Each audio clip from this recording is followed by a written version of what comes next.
शिवपाल यादव ने ट्वीट के जरिए फिर बड़े संकेत दिए हैं। शिवपाल ने सुबह सुबह रामचरितमानस की चौपाई ट्वीट की। चौपाई का अर्थ है ये वक्त राम को सुनने का है, यानी कि उन्होंने अपने मन की बात कही है। अब देखिए ये ट्वीट आपको हम दिखा रहे हैं शिवपाल यादव का, और उन्होंने एक बार फिर से कुछ संकेत दिए हैं। शिवपाल यादव के ट्वीट के कई मायने हैं। अब वो मायने क्या हैं वो भी आपको हम बताएंगे, लेकिन उससे पहले जो ट्वीट उन्होंने किया है वो ट्वीट आपको हम दिखाएंगे। तो देखिए ये ट्वीट शिवपाल यादव ने किया है। शिवपाल सिंह यादव ने ट्वीट में क्या लिखा है ये भी हम आपको बताते हैं। उन्होंने लिखा कि प्रातकाल उठी के रघुनाथ, मातु पिता गुरु नावही माथा, आयुष मागी करही पुरकाजा, देख चरित हरपई मन राजा। भगवान राम का चरित्र परिवार, संस्कार और राष्ट्र निर्माण की सर्वोत्तम पाठशाला है। चैत्र नवरात्र आस्था के साथ ही प्रभु राम के आदर्श से जुड़ने और उसे गुनने का भी क्षण है। तो ये ट्वीट किया है, यानी कि राम के प्रति जो प्यार है शिवपाल सिंह यादव का वो सामने आया है। एस.के. वाजपेयी हमारे संवाददाता फोन लाइन पर हमारे साथ जुड़ गए हैं। एस.के. वाजपेयी, ये जो प्यार, ये जो भक्ति राम के प्रति अचानक से शिवपाल यादव की बाहर आई है, इसको कैसे देखा जाए, क्या मायने हैं इसके?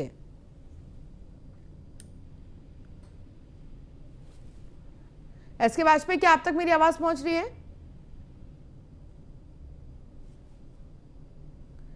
तो एस.के. वाजपेयी से हमारा संपर्क नहीं हो पा रहा, दोबारा साधने की कोशिश करेंगे। लेकिन ये ट्वीट आप देखिए, इस ट्वीट में चौपाई लिखी गई है।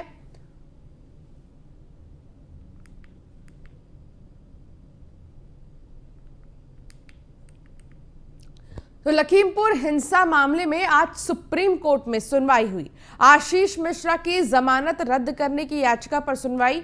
जमानत रद्द करने की मांग वाली याचिका पर सुनवाई है। आरोपी आशीष मिश्रा की जमानत रद्द करने की मांग है। इलाहाबाद हाईकोर्ट से आशीष मिश्रा को जमानत मिली थी। केंद्रीय गृह राज्य मंत्री अजय मिश्र टेनी का बेटा है आशीष। तो आरोपी आशीष मिश्र की जमानत रद्द करने की मांग, हालांकि इसको लेकर सुनवाई होगी। अभी इलाहाबाद हाईकोर्ट से आशीष मिश्रा को जमानत मिली थी। केंद्रीय गृह राज्य मंत्री अजय मिश्र टेनी का बेटा है आशीष। लखीमपुर हिंसा मामले में आज सुप्रीम कोर्ट में सुनवाई होगी और आशीष मिश्र की जमानत रद्द करने की याचिका पर सुनवाई होगी। तो जमानत रद्द करने की याचिका पर आज सुनवाई होगी। एस.के. वाजपेयी हमारे संवाददाता हमारे साथ जुड़ गए हैं। एस.के. वाजपेयी, आरोपी आशीष के जमानत रद्द करने की जो मांग है उस पर आज सुनवाई होगी, क्या लगता है? और इसके अलावा इसको लेकर क्या अभी तक कोई प्रतिक्रिया सामने आई है कहीं से?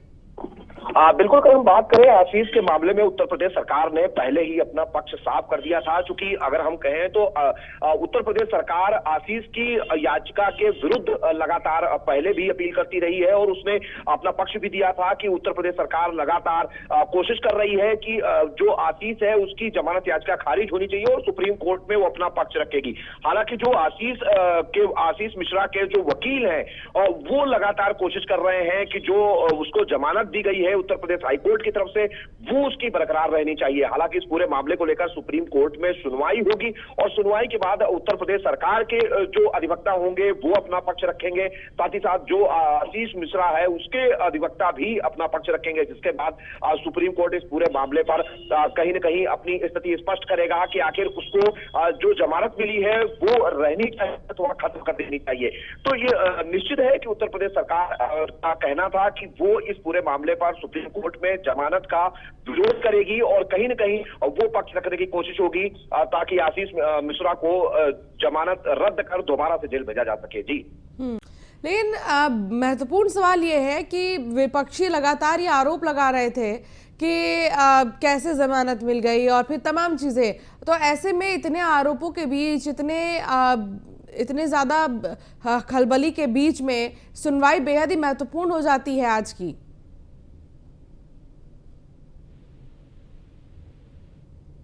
एस.के. वाजपेयी, अब तक मेरी आवाज आ रही है? एस.के. वाजपेयी से हमारा संपर्क टूट गया है। फिलहाल आपको बता दें कि आरोपी आशीष मिश्र की जमानत रद्द करने की मांग है और इस पर आज सुनवाई होगी। जो याचिका डाली गई है उस पर सुप्रीम कोर्ट में आज सुनवाई होगी। इलाहाबाद हाईकोर्ट से आशीष मिश्रा को जमानत मिली थी। केंद्रीय गृह राज्य मंत्री अजय मिश्र टेनी का बेटा है आशीष।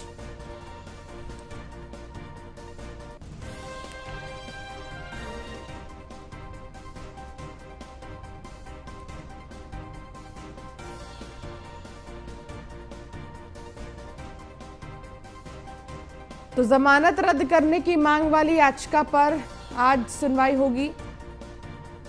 आरोपी आशीष मिश्र की जमानत रद्द करने की मांग है।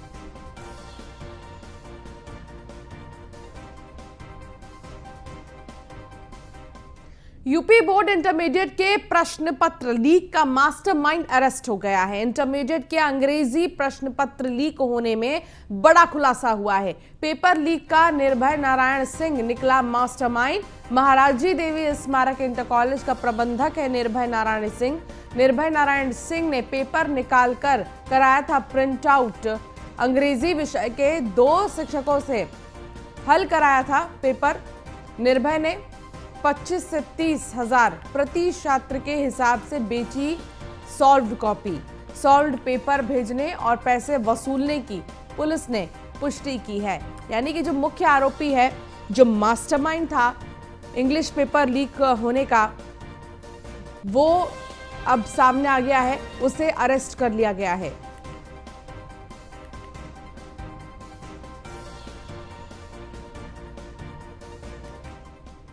बलिया पुलिस को बड़ी सफलता मिली है। उसने पेपर लीक के 5वें दिन पेपर लीक करने वाले मास्टरमाइंड को गिरफ्तार किया है। इसी पर देखिए एक खास रिपोर्ट।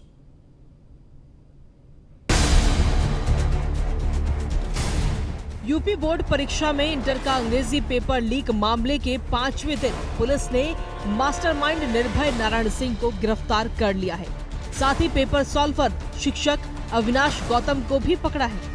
दोनों की गिरफ्तारी को बलिया पुलिस बड़ी कामयाबी मान रही है और प्रशासन ने भी राहत की सांस ली है। मामले में पकड़ा गया मास्टरमाइंड निर्भय नारायण सिंह महाराजी देवी स्मारक इंटर कॉलेज का प्रबंधक है। निर्भय नारायण सिंह ने ही प्रश्न पत्र को समय से पहले ही निकाल लिया था। कंप्यूटर का काम करने वाला राजीव प्रजापति ने फोटोकॉपी कर अंग्रेजी शिक्षक अविनाश गौतम तक इसको पहुंचा दिया था। यहां से कुछ ही मिनटों में इसके हल प्रश्न पत्र को फिर से निर्भय नारायण सिंह को उपलब्ध कराया गया, जिसे प्रत्येक छात्र 25 से 30 हजार रुपए में जमकर बेचा गया। यूपी बोर्ड के इंटरमीडिएट परीक्षा में अंग्रेजी का पेपर लीक होने के बाद 24 जिलों में अंग्रेजी की परीक्षा स्थगित करनी पड़ी थी। कार्रवाई करते हुए यूपी पुलिस और एसटीएफ ने गिरफ्तारियां शुरू की थी। लोगों को हिरासत में लेकर उनसे पूछताछ का सिलसिला भी जारी है। Bureau report, news 1 India. तो वहीं सीएम आवास पर जनता दरबार लगा। मंत्री अजीत पाल फिलहाल फरियादियों की समस्याएं सुन रहे हैं। सुबह से ही सीएम आवास पर फरियादियों की भीड़ उमड़ी है। सैकड़ों की संख्या में फरियादी सीएम आवास पर पहुंचे हैं। तो योगी सरकार 2.0 की ये पहले जनता दरबार है और इस जनता दरबार में अजीत पाल अभी फरियादियों की समस्याएं सुन रहे हैं। मुख्यमंत्री योगी आदित्यनाथ भी आए थे यहाँ पर, उन्होंने भी सुना समस्याएं, लेकिन अभी मौजूदा समय में अजीत पाल यहाँ पर मौजूद हैं। अश्विनी हमारे संवाददाता हमारे साथ जुड़ गए हैं। अश्विनी, अजीत पाल अभी वहाँ पर मौजूद हैं और फरियादियों की समस्याएं वो सुन रहे हैं। कब तक इस जनता दरबार को चलाया जाता है, कितने घंटे चलता है और कितने लोग एक बार में आ सकते हैं? बिल्कुल, इस समय हम मुख्यमंत्री आवास के बाहर खड़े हैं। ये तस्वीरें आप बयां कर रही हैं। ये तस्वीरें आप बयां कर रही हैं कि लोग किस तरह से परेशान और हताश हैं।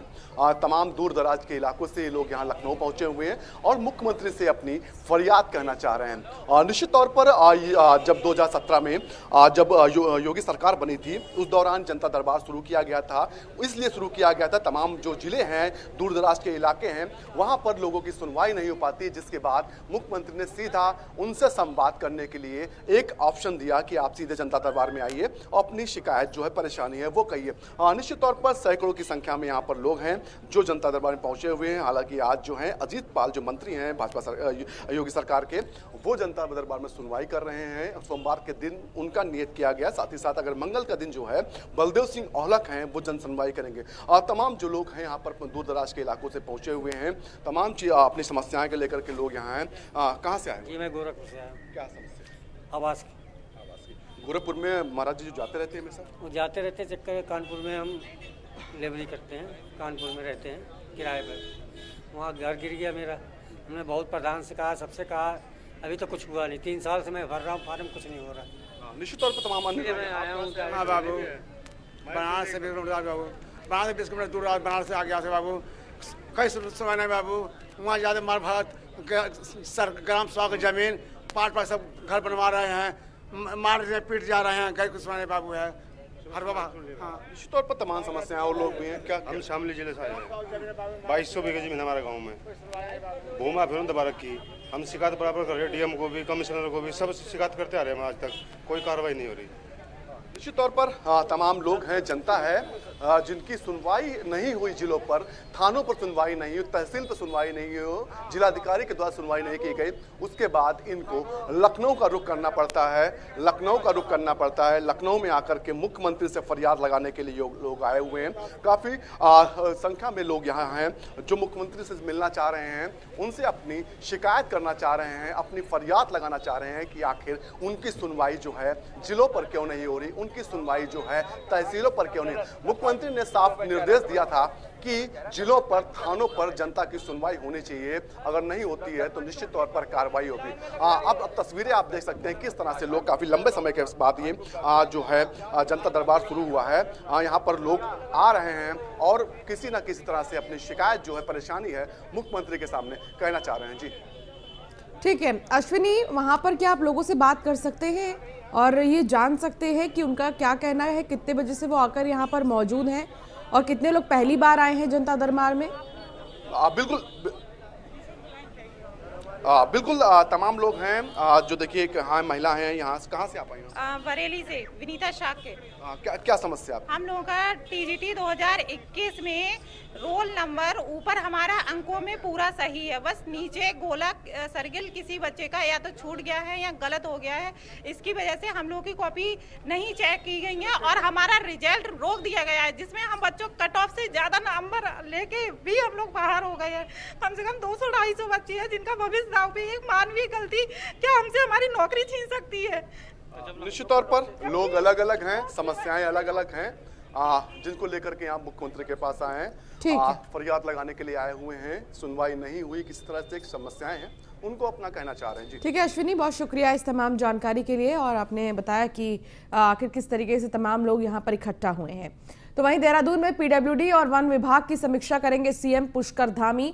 पीएसजीएसवाई और बीआरओ की समीक्षा बैठक में विकास कार्यों की जानकारी लेंगे। सचिवालय में वन विभाग की भी समीक्षा बैठक करेंगे सीएम पुष्कर धामी। सीएम वनाग्नि सहित कई अहम मुद्दों को लेकर अधिकारियों को निर्देश देंगे। तो सचिवालय में वन विभाग की भी समीक्षा बैठक करेंगे पुष्कर धामी। आज महत्वपूर्ण बैठक है पुष्कर सिंह धामी की।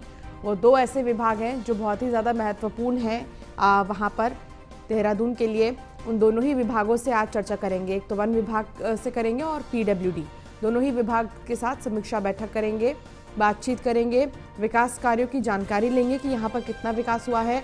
हालांकि गर्मी का मौसम आ गया है और जंगलों में आग लगने की जो घटनाएं हैं वो अक्सर होती रहती हैं, तो इसको कंट्रोल में कैसे किया जाना है, इन तमाम चीज़ों को लेकर आज पुष्कर सिंह धामी समीक्षा बैठक करेंगे।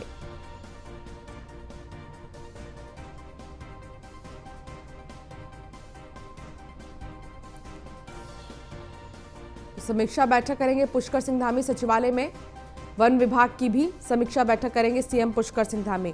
सुदीप जैन हमारे विशेष संवाददाता हमारे साथ जुड़ गए हैं। सुदीप, देहरादून के जो 2 महत्वपूर्ण विभाग हैं पीडब्ल्यूडी और वन विभाग, इन दोनों की ही समीक्षा बैठक करेंगे पुष्कर सिंह धामी। क्या जानकारी मिल रही है, किन चीजों पर आज बात होगी? देखिए, एक तो मुख्यमंत्री की जो बैठक प्रस्तावित है इसमें पीडब्ल्यूडी और वन दोनों ही विभागों को, पीडब्ल्यूडी को तो यूं तो पुराने मंत्री मिले हैं 7 साल बाद, वन में नए मंत्री आए हैं सुबोध उनियाल जो अभी तक कृषि देखते थे। दोनों ही विभागों के साथ जो मुख्यमंत्री की समीक्षा है, इसमें कुछ बिंदुओं पर फोकस किया गया है। कृषि विभाग के माध्यम से मुख्यमंत्री ये चाहते हैं, जो प्रधानमंत्री का सपना है किसानों की आय दोगुनी करने का, इस पर कैसे और अधिक फोकस किया जाए। हाल ही में भारत सरकार ने बजट में प्रावधान किया है गंगा किनारे खेती का। हालांकि उत्तराखंड में कुछ स्थानों पर यह हो रही है, पर इसे व्यापक स्तर पर कैसे किया जाए। इसके साथ ही मुख्यमंत्री जो पीडब्ल्यूडी की समीक्षा करेंगे, खराब सड़कों की स्थिति में सुधार और जो रोड असिस्टेंस का पैसा भारत सरकार से आना है उसकी स्थिति क्या है, नए इलाकों से जो प्रस्ताव विधायकों के आए हैं उनमें देरी क्यों है, और बजट में भी कहीं कोई दिक्कत है तो उसका क्या प्रावधान किया जाए। मुख्यमंत्री का कहना है कि जो उत्तराखंड है वो पूरे देश का अग्रणी राज्य बने, इसके लिए सड़कों का नेटवर्क अच्छा होना जरूरी है। ये तो केंद्र सरकार से कई बड़ी महत्वपूर्ण योजनाएं हैं, जिसमें दिल्ली देहरादून एक्सप्रेसवे है, चार धाम परियोजना है, दिल्ली हरिद्वार हाईवे है, और अभी कुछ दिनों पहले बल्लूपुर हिमाचल हाईवे को भी नितिन गडकरी ने 1018 करोड़ रुपए मंजूर किए हैं, जो कि उत्तराखंड से हिमाचल और उत्तर प्रदेश के मार्ग को प्रशस्त करेगा। तो इन सभी योजनाओं की वो समीक्षा करेंगे और अफसरों को निर्देश देंगे। चलिए, बहुत शुक्रिया सुदीप इस तमाम जानकारी के लिए।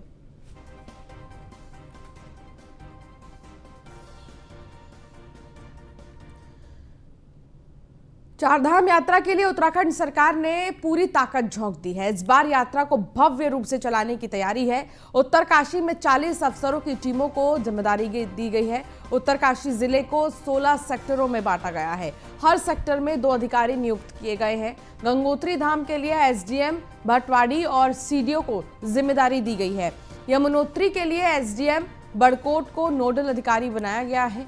एडीएम तीरथ सिंह को सुपर नोडल अधिकारी नियुक्त किया गया है। यानी कि इस बार चार धाम यात्रा भव्य होगा, दिव्य होगा, और इसको लेकर तैयारियां जोरों पर हैं।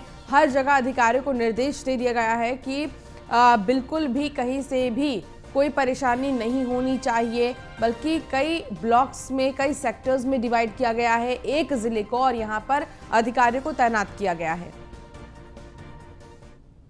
तो वही केदारनाथ हेली सेवा की बुकिंग आज से शुरू होगी। 1 माह पूर्व ही हेली सेवा की बुकिंग शुरू।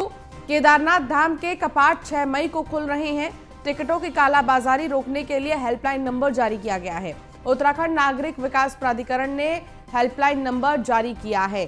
तो केदारनाथ धाम के कपाट 6 मई को खुल रहे हैं, और इसके मद्देनजर अभी से ही टिकट बुकिंग की शुरुआत हो गई है। टिकटों की कालाबाजारी ना हो, इसके लिए एक हेल्पलाइन नंबर भी जारी किया गया है। तो उत्तराखंड नागरिक विकास प्राधिकरण ने एक हेल्पलाइन नंबर जारी किया है। अगर कोई फेक कॉल या फेक मैसेजेस आते हैं टिकट्स को लेकर, तो ज़रूर इस हेल्पलाइन नंबर पे कॉल करके आप बोल सकते हैं। हरिद्वार में फूड पॉइजनिंग से बीमार होने वाले मरीजों की संख्या 122 तक पहुंच गई है। प्रदेश के स्वास्थ्य मंत्री धन सिंह रावत, बीजेपी प्रदेश अध्यक्ष मदन कौशिक और हरिद्वार के संतों ने अस्पताल पहुंचकर मरीजों का हालचाल जाना है। इस दौरान संतों ने इस घटना को साजिश करार देते हुए सीएम पुष्कर धामी से जांच की मांग की है। तो वहीं जिलाधिकारी हरिद्वार विनय शंकर पांडे ने फूड सेफ्टी डिपार्टमेंट को सैंपल लेने और जांच करने के आदेश दिए हैं। बता दें कि हरिद्वार के कांगड़ी और ब्रह्मपुरी में कुट्टू के आटे से बने पकवान खाने से ये सभी 122 लोग बीमार हुए हैं।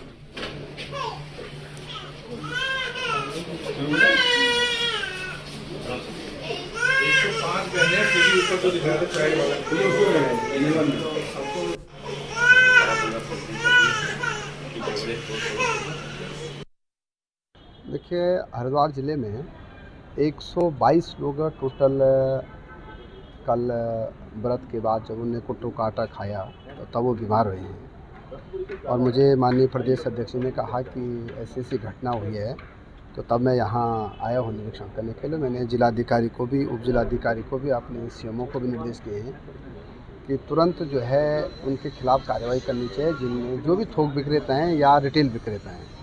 और मुझे लगता है कि आज ये सब पे कार्रवाई हो जाएगी, और भगवान की ऐसी कृपा है कि जितने भी लोग एडमिट हैं अब थोड़ा ठीक हैं, और मुझे लगता है कि शाम तक या कल सुबह तक सब लोग डिस्चार्ज हो जाएंगे।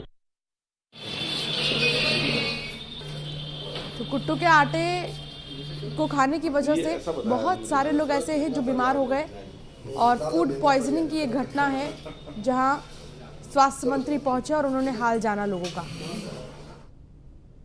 संजय निषाद ने पुरुषोत्तम रुपाला से मुलाकात की है। दिल्ली में केंद्रीय मंत्री से मिले यूपी के कैबिनेट मंत्री संजय निषाद। मत्स्य उत्पादन और मछुआ समाज से जुड़ी समस्याओं पर चर्चा हुई। उत्तर प्रदेश के कैबिनेट मंत्री संजय निषाद ने दिल्ली में केंद्रीय मत्स्य मंत्री पुरुषोत्तम रुपाला से मुलाकात की। दोनों नेताओं के बीच उत्तर प्रदेश में मत्स्य उत्पादन और मछुआ समाज से जुड़ी समस्याओं पर चर्चा हुई है।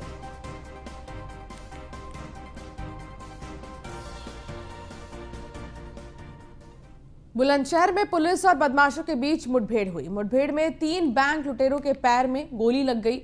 लुटेरों के पास से 12 लाख रुपए नकदी बरामद है। बुलंदशहर में स्वाट और स्याना पुलिस ने मुठभेड़ के बाद 3 बैंक लुटेरों को गोली मारी है। तीनों के पैर में गोली लगने से वो घायल हो गए हैं। बदमाशों के पास से बैंक से लूटे 12 लाख रुपए की नकदी भी बरामद की गई है। पुलिस ने इनके पास से अवैध असलहा, 2 बाइक, बैग आदि बरामद किए हैं। तीनों बैंक लुटेरे कोतवाली क्षेत्र के ही बताए जा रहे हैं। 2 अप्रैल को स्याना कोतवाली के उज्जीवन फाइनेंस बैंक में दिन दहाड़े लूट की वारदात को अंजाम दिया गया था। पुलिस मुठभेड़ में स्याना में हुई बैंक लूट के तीनों साथी अपराधी क्रॉस फायरिंग में घायलावस्था में गिरफ्तार किए गए हैं। इनके कब्जे से लूटी गई लगभग संपूर्ण धनराशि बरामद की गई है। तीनों बैग जिनमें अपराधी कैश भरकर साथ ले जा रहे थे वो बरामद हुए हैं। और शुरुआती दौर में चूँकि प्रथम सूचना रिपोर्ट में लगभग 18 लाख रुपयों की लूट वादी द्वारा दर्शाई गई थी। 2 अप्रैल शाम को लगभग 4:45 बजे के आसपास बैंक में हथियारों से युक्त ये तीनों अपराधी प्रवेश किए थे। सीसीटीवी फुटेज देखने तत्काल बाद ही हम लोगों ने इनमें से एक अभियुक्त की शिनाख्त कर ली थी और लगातार हमारी टीमें उसके बारे में अभिसूचना संकलित कर रही थी। उसी अभिसूचना के आधार पर रात में जब ये मूव कर रहे थे मोटरसाइकिल से पूरे कैश के साथ, तो एक मुठभेड़ में इन्हें गिरफ्तार किया गया। जौनपुर में पुलिस और बदमाशों के बीच मुठभेड़ हुई। मुठभेड़ में 20,000 का इनामी बदमाश गिरफ्तार किया गया है। कई मामलों में चल रहा था वांछित। जौनपुर में पुलिस और बदमाश के बीच मुठभेड़ हो गई और मुठभेड़ में 20,000 के इनामी बदमाश को गिरफ्तार किया गया है। बदमाश लूट और गैंगस्टर मामले में वांछित चल रहा था। बदमाश के कब्जे से तमंचा, कारतूस, चोरी की बाइक और गांजा बरामद किया गया है। तो कई मामले में वांछित चल रहा था यह बदमाश। जौनपुर में पुलिस और बदमाशों के बीच मुठभेड़ हुई और पुलिस ने इनामी बदमाश को गिरफ्तार किया है। 20,000 का इनामी बदमाश था ये। निरीक्षक महोदय जौनपुर द्वारा दिनांक 4 अप्रैल 2022 को जनपद जौनपुर में एक विशेष चेकिंग अभियान चलाया गया था। इस विशेष चेकिंग अभियान में थाना जलालपुर क्षेत्र के ही एक वांछित अभियुक्त ब्रजेश राजभर, जो कि लूट गैंगस्टर एक्ट में वांछित था और जिसके ऊपर पूर्व से 20,000 रुपये का इनाम पुलिस अधीक्षक महोदय जौनपुर द्वारा घोषित किया गया था, को सफलतापूर्वक पुलिस मुठभेड़ में गिरफ्तार किया गया है। पकड़े गए अभियुक्त के पास से एक चोरी की मोटरसाइकिल, एक अदद अवैध तमंचा, कारतूस व अवैध गांजा बरामद हुआ है। पकड़े गए अभियुक्त के ऊपर पूर्व से दर्जनों मुकदमे दर्ज हैं। सुसंगत धाराओं में मुकदमा पंजीकृत कर विधिक कार्रवाई की जा रही है।